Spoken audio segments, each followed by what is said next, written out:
अस्सलाम वालेकुम। हिजर के आंसू पार्ट 8 में आप सबका वेलकम है।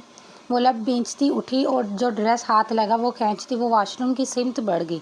इस शख्स की मौजूदगी उसे अंदर तक जला देती थी। वो मेरी खामोशी को अना समझने वाला, हाय मेरे सब्र की मार पड़ेगी उसे।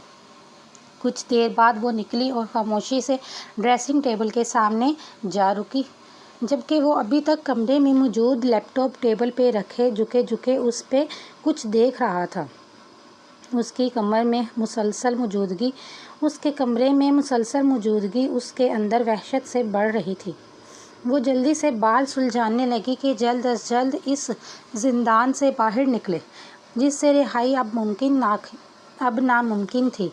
लेकिन कुछ पल सुकून के इसे मिल सकते थे। प्लीज़े, वो ब्रश रखने को झुकी जब उसकी गमगीन आवाज़ पे उसने आंखें मूंदते बहुत कुछ अंदर उतारा। उसने शीशे में देखा, वो धीरे से चलता उसकी तरफ आ रहा था, जबकि उसका दिल इस कमरे से निकल जाने को कह रहा था। उसने उसके नज़दीक आके नज़र भर के पिंक कलर के नफीस सी कढ़ाई की शॉर्ट शर्ट और फ्लैपर में मलबूस अपनी बीवी को देखा, जबकि उस बात से बेखबर कि उसकी ये नज़र उसके अंदर आग लगा रही थी। आपका गिफ्ट है ये शादी का, वो ठहर के मखसूस व मजबूत लहजे में बोलता ड्रेसिंग के कॉर्नर पे पड़े मखमली केस की तरफ इशारा करता उसे मतवज्जा कर गया।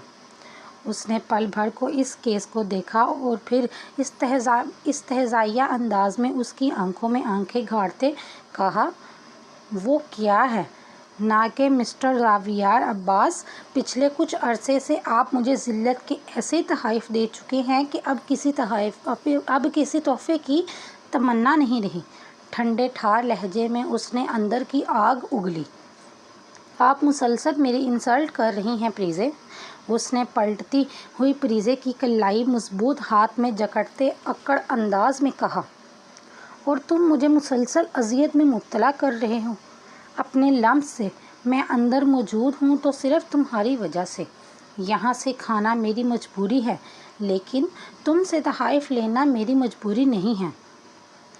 और एक रहम खाना मुझ पे कि मेरी नज़रों के सामने कम अज़ कम आना।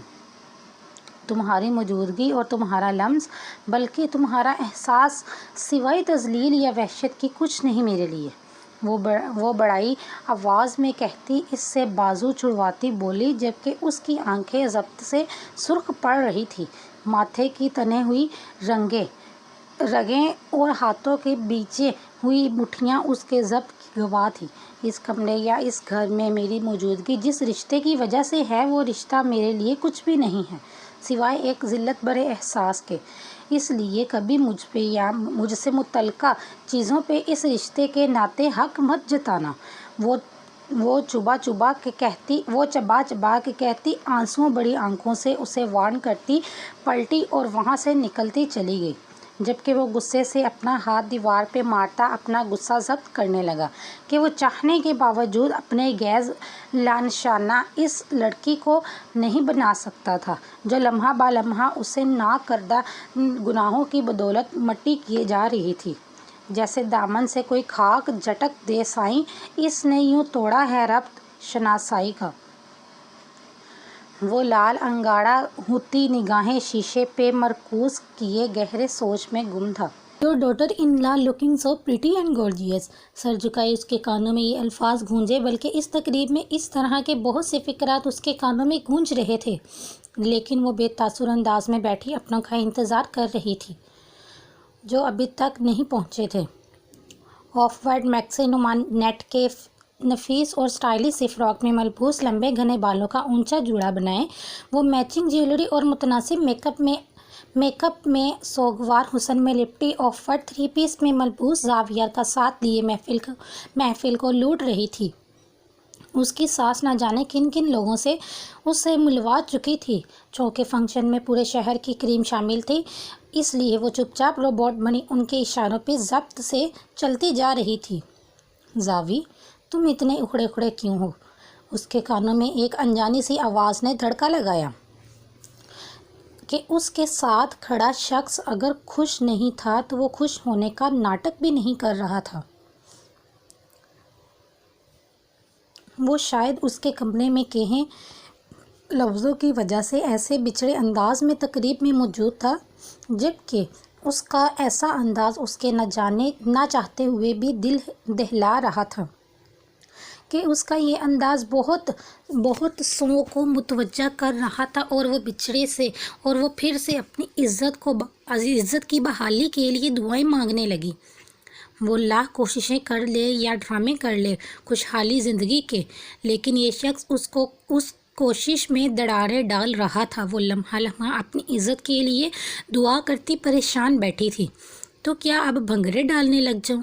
اس کی اکھڑی اٹل آواز پہ اس کا دل ناخوشگواری کے احساس سے دھڑکا، جبکہ وہاں موجود سب حیرانگی سے انہیں دیکھنے لگے، جبکہ وہاں موجود ایک فرد ایسا تھا جو اس صورتحال کو واقف تھا۔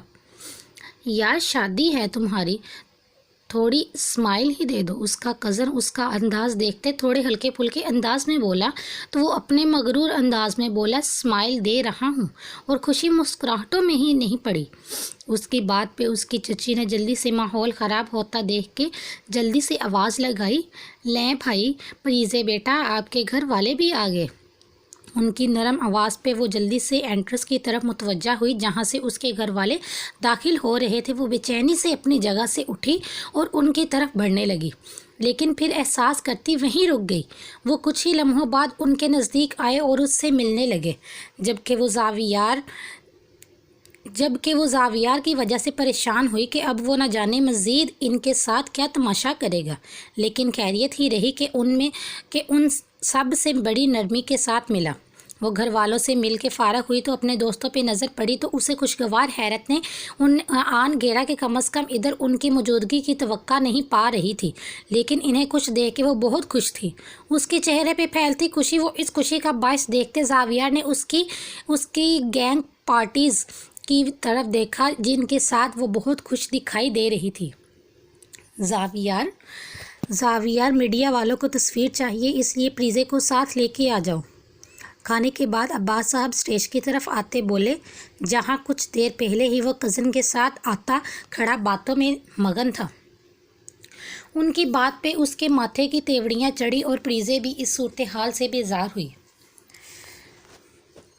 جب سے ادھر آئے تب سے تصویریں بن رہی ہیں، اب کون سی اسپیشل تصویر چاہیے؟ اس نے بامشکل آواز دھیمی کرتے بگڑتے ہوئے کہا کہ گاڑی کے اترنے سے لے کر اسٹیج تک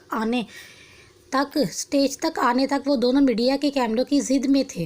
وجہ ان فیملی کا بیک گراؤنڈ تھا۔ اس سب سے وہ انتہائی بیزار تھی اور شاید یہ پہلی بات تھی جس پہ وہ دل ہی دل میں اس سے متفق تھی۔ اسپیشل پک ہی چاہیے انہیں پریزے بیٹا، آ جائیں آپ دونوں۔ تنبیہتی انداز میں اسے دیکھتے وہ بظاہر نرمی سے بولے تو ان کی آنکھوں کے اشارے کو سمجھتا وہ بگڑے موڈ کے ساتھ اسے ساتھ لیے ان کے پیچھے بڑھا۔ فوٹوگرافر کے کچھ کہے بغیر یا پاس کھڑی بیوی کی ناگواریت جاننے کے باوجود اس نے ایک ہاتھ اس کی کمر کے گرد حمائل کرتے اسے قریب کیا تو اس نے بے ساختہ شرر باز نگاہیں اٹھا کے اسے گھورنا چاہا تو کالے نگاہیں بوڑھی نگاہوں سے ٹکرائی تو ایک خوبصورت لمحہ کیمروں کی زینت بن گیا۔ کلک کی آواز گونجتے ہی وہ جلدی سے اس سے دور ہوئی تو اس کی اس حرکت پہ اس نے بے ساختہ مٹھیاں بیچتے خود پہ قابو پایا۔ ہم پریزے کو گھر لے کے جانا چاہتے ہیں آج۔ کھانے کے بعد تقریب کے اختتام پہ صوفیہ بیگم کی دھیمی آواز پہ گارڈ سے بات کرتے ان سے ذرا ہٹ کے کھڑا زاویار ایک جھٹکے سے چونکا۔